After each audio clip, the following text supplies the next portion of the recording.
पिछले वीडियो में आप लोगों को बताया गया था फोर्सेस बिटवीन मल्टीपल चार्जेस, बहुल आवेशों के बीच बल, सुपरपोजिशन प्रिंसिपल, अध्यारोपण के सिद्धांत से। यानी कि इसके पहले हम सीखे थे दो आवेश के बीच आरोपित बल के परिमाण को निकालने के लिए कूलाम के नियम से। लेकिन जब दो से अधिक आवेश के बीच आरोपित बल के परिमाण निकालना हो तो एक सिद्धांत का पालन करते हैं जिसे बोला जाता है अध्यारोपण का सिद्धांत। इसके बाद हम आज तो बात करेंगे विद्युत क्षेत्र, विद्युत क्षेत्र से संबंधित कुछ प्रमुख बिंदु, विद्युत क्षेत्र की तीव्रता, विद्युत क्षेत्र की तीव्रता का एसआई मात्रक एवं बीमा, विद्युत क्षेत्र बिंदु आवेश के कारण कैसे ज्ञात किया जाता है। तो आइए आज हम बात करते हैं पहले विद्युत क्षेत्र क्या है। कहा जाता है आवेश के चारों ओर उपस्थित वैसा प्रभाव जिसके कारण अन्य आवेश पर बल कार्य करता है उसे विद्युत क्षेत्र कहा जाता है। जिसे देखिए ये आप लोग का प्लस Q1 आवेश है, ये प्लस Q1 आवेश है जो विद्युत क्षेत्र बाहर की ओर होता है, विद्युत क्षेत्र बाहर की ओर होता है। इसके चारों ओर एक आवेश Q2 लेकर जब हम गति करते हैं, घूमते हैं तो देखते हैं Q1 आवेश है जो अपनी ओर चाहे आकर्षित करता है चाहे विकर्षित करता है। जब ये दोनों आवेश एक दूसरे के अपोजिट रहता है तो आकर्षित कर लेता है, जब एक समान रहता है तो विकर्षित कर देता है। यानी कि एक समान रहता है तो रिपल्सन फोर्स लगाता है और असमान आवेश रहता है तो अट्रैक्शन फोर्स लगाता है। यानी कि आवेश के चारों ओर उपस्थित वैसा प्रभाव जिसके कारण कोई दूसरे आवेश पर बल कार्य करता है, चाहे आकर्षण बल हो चाहे प्रतिकर्षण बल हो, तो उसे विद्युत क्षेत्र कहा जाता है। इसके आधार पर आवेश दो प्रकार के होते हैं, एक प्लस Q1 है, एक माइनस Q1 है। ये दोनों विद्युत क्षेत्र उत्पन्न करता है।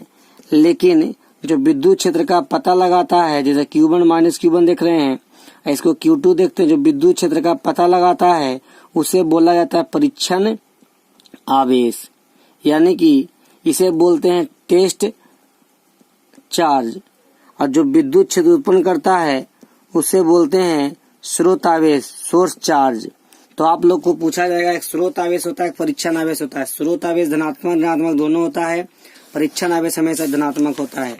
यही पॉइंट को यहाँ पर समझाया गया है। आवेश के चारों ओर उपस्थित वैसा प्रभाव जिसके कारण अन्य आवेश पर बल कार्य करता है उसे विद्युत क्षेत्र कहा जाता है। धन आवेश में विद्युत क्षेत्र बाहर होता है, ऋण आवेश में विद्युत क्षेत्र अंदर की ओर होता है। विद्युत क्षेत्र के आधार पर पीछे बताया स्रोत आवेश को होता है, परीक्षण आवेश होता है। स्रोत आवेश को बोलते हैं सोर्स चार्ज, परीक्षण आवेश को बोलते हैं टेस्ट चार्ज। स्रोत आवेश विद्युत क्षेत्र उत्पन्न करता है, यह धनात्मक ऋणात्मक दोनों होता है। परीक्षण आवेश है जो विद्युत क्षेत्र का पता लगाता है। यानी कि ये जो आप देख रहे हैं ये परीक्षण आवेश, यानी कि यहाँ पर ले लेते हैं हम एक आवेश लेते हैं, इसे बोलते हैं Q1, इसे बोलते हैं परीक्षण आवेश। ये परीक्षण आवेश चारों पट्टी पता लगाता है कि विद्युत क्षेत्र है कि नहीं। यानी कि परीक्षण आवेश को हम लोग बोलते हैं टेस्ट चार्ज। अब आप लोग देखिए विद्युत क्षेत्र की अवधारणा, विद्युत क्षेत्र का प्रयोग फैराडे नामक वैज्ञानिक के द्वारा किया गया। कहा था विद्युत क्षेत्र की तीव्रता क्या है। विद्युत क्षेत्र की तीव्रता का मतलब होता है, हम जानते हैं कि जैसे आप देखिए यदि 1y समय रहता है तो हम लोग इकाई समय पढ़ते हैं, 1y आवेश रहता है तो इकाई आवेश पढ़ते हैं। यदि लेते हैं 1y प्लस Q तो इकाई धन आवेश पढ़ते हैं। तो हम आप लोग को ये बताएं प्लस Q चार्ज है, इसका विद्युत क्षेत्र बाहर होता है। जब ये विद्युत क्षेत्र इसका बाहर होता है प्लस Q का, तो एक Q जो आवेश देख रहे हैं इसको Q0 आवेश है, जो Q0 आवेश Q1 पर बल लगाता है, इसको बोलते हैं परीक्षण आवेश। क्यों? क्योंकि पता लगा रहा है कि चारों तरफ विद्युत क्षेत्र है कि नहीं। तो इसके नीचे ले आते हैं प्लस Q1, तो ये इकाई परीक्षण आवेश। तो इकाई परीक्षण आवेश पर जो बल लगता है, या ऐसे बोल सकते हैं इकाई परीक्षण आवेश पर स्रोत आवेश द्वारा जो बल लगता है उसे बोला जाता है विद्युत क्षेत्र की तीव्रता। इकाई परीक्षण आवेश पर स्रोत आवेश द्वारा जो बल लगता है उसको बोला जाता है विद्युत क्षेत्र की तीव्रता। यानी यहाँ पर हम यही पॉइंट को हम लिखे हैं, इलेक्ट्रिक फील्ड इंटेंसिटी इकाई परीक्षण आवेश पर लगे बल को विद्युत क्षेत्र की तीव्रता कहा जाता है, जिसे प्राप्त वेक्टर ई द्वारा। यानी इकाई परीक्षण आवेश पर जो बल लगता है, यानी कि लगे बल को विद्युत क्षेत्र की तीव्रता कहा जाता है, जिसे हम लोग लिखते हैं वेक्टर ई बराबर वेक्टर एफ बटा वेक्टर क्यू। इसका एसआई मात्रक होता है न्यूटन प्रति कूलम। इसका एसआई मात्रक न्यूटन प्रति कूलम होता है। यह एक सदिश राशि है। इसका एसआई मात्रक न्यूटन प्रति कूलम होता है। इसका बीमा होता है ml के पावर -3 a के पावर -1। देखिए कैसे आता है, जैसे हम पढ़ाए आप लोग को, ई बराबर एक फॉर्मूला है एफ बटा क्यू। एफ का बीमा जानते हैं ml के पावर -2, क्यू का जानते हैं 80 होता है।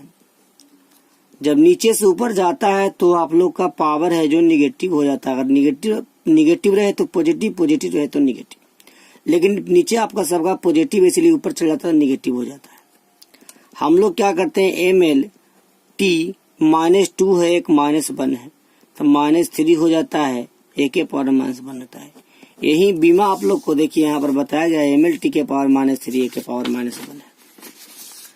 अब यदि नोट में क्या होता है, इसका एसआई मात्रक वोल्ट प्रति मीटर भी होता है। कब? यदि परीक्षण आवेश का मान काफी छोटा हो, यानी कि vector E limit Q1 tends to 0 vector F by Q1, इसका एसआई मात्रक न्यूटन प्रति कूलम न रह करके वोल्ट प्रति मीटर हो जाता है। कब?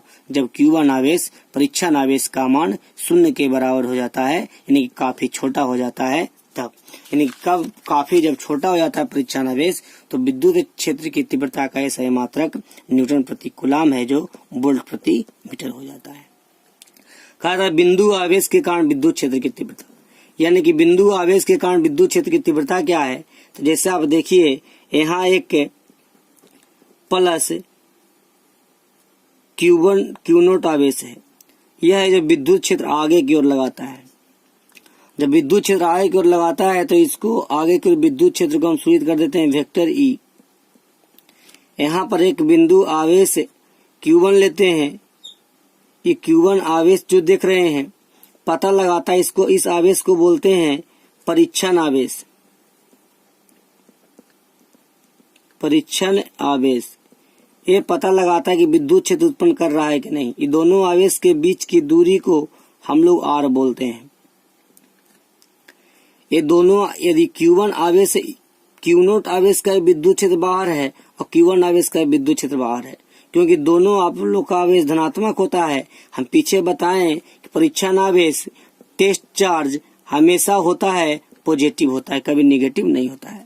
यह पॉजिटिव नेगेटिव दोनों हो सकता है, लेकिन यहाँ पर हम पॉजिटिव लिए हैं, इसी कारण विद्युत क्षेत्र बाहर की ओर है। ये दोनों आवेशों के बीच आरोपित बल को निकालने के लिए हम कूलम बल लगाते हैं, कूलम बल का फॉर्मूला। अब हम देखते हैं क्या जी, Q1 आवेश पर वेक्टर ई उत्पन्न होता है, तब Q1 वेक्टर ई उत्पन्न होने के कारण Q1 आवेश पर Q0 आवेश द्वारा एक बल आरोपित होता है, परीक्षण आवेश पर बल आरोपित होता है, इसे हम लोग लिखते हैं वेक्टर एफ। इस आवेश पर दो बल उत्पन्न हो रहा है। कारण क्या है, एक Q0 Q1 के बीच आरोपित बल कूलम बल लग रहा है, एक Q1 पर Q0 द्वारा बल लगा रहा है, एक बल लग रहा है जो आप लोगों का परीक्षण आवेश पर स्रोत आवेश द्वारा एक बल लग रहा है आप लोग का कूलम बल, यानी कि विद्युत क्षेत्र की तीव्रता के कारण बल लग रहा है और एक आप लोग को कूलम बल के कारण बल लग रहा है। तो इसी से हम लोग लिखते हैं वेक्टर एफ बराबर, इसके बीच जो बल लग रहा है वेक्टर एफ निकालते हैं, वेक्टर एफ बराबर लिखते हैं के Q0 Q1 by R square, ये कूलम बल से निकालते हैं। इसी प्रकार जब परीक्षण आवेश पर बल लगता है विद्युत क्षेत्र की तीव्रता से, वेक्टर ई बराबर वेक्टर एफ बट्टा मॉड Q1, नहीं मॉड Q1 इस पर परीक्षण आवेश पर बल रहा है, कहीं परीक्षण आवेश पर लगने वाला बल को विद्युत क्षेत्र की तीव्रता कहा जाता है।